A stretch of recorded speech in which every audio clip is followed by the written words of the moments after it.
La conscience, qu'est-ce que c'est au fond? Et surtout, à quoi ça peut bien servir? C'est une question vertigineuse, l'un des plus grands mystères de la science.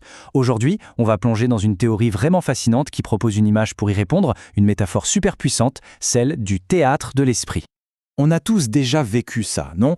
Ce moment où l'on conduit, en peu dans ses pensées, et tout d'un coup, on arrive à destination sans vraiment se souvenir du trajet. Ce fameux pilote automatique. Eh bien, cette expérience un peu étrange, c'est en fait le point de départ idéal pour commencer à décortiquer le fonctionnement de notre esprit. Parce que pendant que ce pilote automatique gère la route, notre esprit, lui, il est ailleurs. Il est en train d'assister à une toute autre pièce qui se joue sur une sorte de scène intérieure. Et c'est précisément là, sous ces projecteurs mentaux, que notre conscience entre en jeu. En fait, ça illustre bien qu'il y a deux modes de fonctionnement. D'un côté, on a les processus conscients, ceux qui sont lents, qui demandent un effort, comme quand on décide de ce qu'on va manger ce soir. Et de l'autre, il y a tous les processus inconscients, ultra rapides, automatiques, comme la respiration ou les battements du cœur. Et ce qui est fou, c'est que la grande majorité de ce qui se passe dans notre cerveau est inconscient. La conscience, finalement, c'est juste la partie émergée de l'iceberg. C'est l'exception, pas la règle. Ok, donc comment tout ça s'organise? C'est là qu'on entre dans le vif du sujet, avec ce concept de scène intérieure qui est vraiment au cœur de ce qu'on appelle la théorie de l'espace de travail global. Cette théorie, on la doit à un psychologue, Bernard Baars. Et son approche, elle est radicalement différente. Il s'est dit, plutôt que de se demander ce que la conscience est, une question quasi philosophique, demandons-nous à quoi elle sert. Et sa réponse est simple et puissante, la conscience, c'est en quelque sorte le grand système de communication interne, le chef d'orchestre du cerveau. Et c'est là que sa fameuse métaphore entre en jeu. Imaginez l'esprit comme un immense théâtre. Dans ce théâtre, la conscience, c'est la scène. C'est le seul et unique endroit qui est éclairé par un projecteur. Et tout ce qui se retrouve sous ce projecteur, sur cette scène, eh bien c'est ce qui devient conscient. Mais attention, il y a un truc crucial. Cette scène, elle est toute petite, minuscule même. Il ne peut y avoir qu'une seule chose à la fois sous le projecteur. C'est la raison pour laquelle le multitâche, le vrai, n'existe pas. Essayez de suivre deux conversations en même temps, impossible. Il n'y a qu'une seule place de disponible sur la scène à un instant donné. Bon, alors, si la scène est si petite et si sélective, la question qui vient tout de suite, c'est comment est-ce qu'on décide de ce qui a le droit d'y monter? Qui sont ces fameux acteurs qui arrivent à capter la lumière du projecteur de notre conscience? Eh bien, ce n'est pas du tout le fruit du hasard. Le projecteur, il est naturellement attiré par ce qui est nouveau, inattendu. Un bruit soudain dans la rue, par exemple. Bam, ça monte sur scène.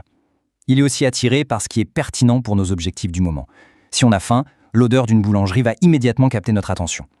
Et bien sûr, on peut aussi décider de diriger ce projecteur nous-mêmes, volontairement, grâce à la concentration. Ok, on a la scène, on a les acteurs. Mais dans un théâtre, il manque un élément absolument essentiel, le public. Et dans le théâtre de notre esprit, ce public est immense et complètement silencieux.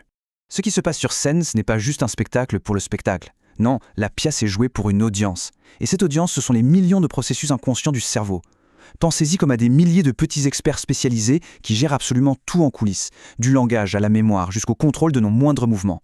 Prenons un exemple tout simple. L'idée « tiens, j'ai faim » apparaît sur la scène sous le projecteur. Instantanément, cette information est vue par tout le public. Et là, ça s'active en coulisses. Le système de la mémoire à long terme va tout de suite proposer des souvenirs de bons petits plats.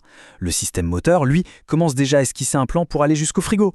Et les systèmes émotionnels, ils vont ajouter cette petite sensation d'urgence, cette envie pressante de manger. Et c'est ça la clé de tout le système. C'est ça la magie. L'information qui est sur la scène, elle est diffusée en temps réel à l'intégralité du cerveau. C'est un peu comme un mémo envoyé simultanément à tous les départements d'une immense entreprise. Cette diffusion globale, comme l'appelle Baars, c'est ce qui permet à tous ces experts en coulisses de se coordonner et de travailler ensemble, parce qu'ils partent tous de la même information. Bon, le décor est planté. On a notre scène, nos acteurs, notre public. On peut donc maintenant attaquer la question la plus importante de toutes. Mais pourquoi? Pourquoi monter toute cette pièce? Quelle est la finalité de ce théâtre mental? Et la question est vraiment essentielle. Si notre cerveau est une machine si puissante, capable de gérer des milliers de choses en mode pilote automatique, en arrière-plan, pourquoi est-ce qu'on a besoin de cette toute petite scène consciente avec sa capacité si limitée? À quoi ça rime? La réponse tient en un mot, la collaboration. Face à un problème inédit, quelque chose pour lequel il n'y a pas de programme tout fait, la conscience devient une sorte de tableau blanc partagé.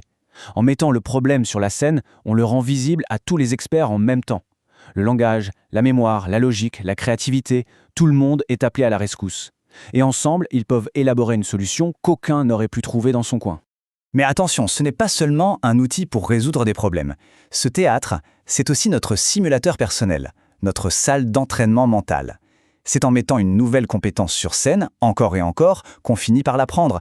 C'est sur cette scène qu'on se fixe des objectifs pour l'avenir, qu'on imagine différents scénarios, qu'on revit le passé pour en tirer des leçons. C'est un véritable outil pour naviguer dans le temps et l'espace des possibles.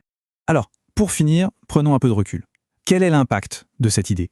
Pourquoi est-ce que cette métaphore du théâtre continue d'être aussi influente, même des décennies après avoir été proposée? Le grand héritage de Barthes, finalement, c'est d'avoir complètement changé la question.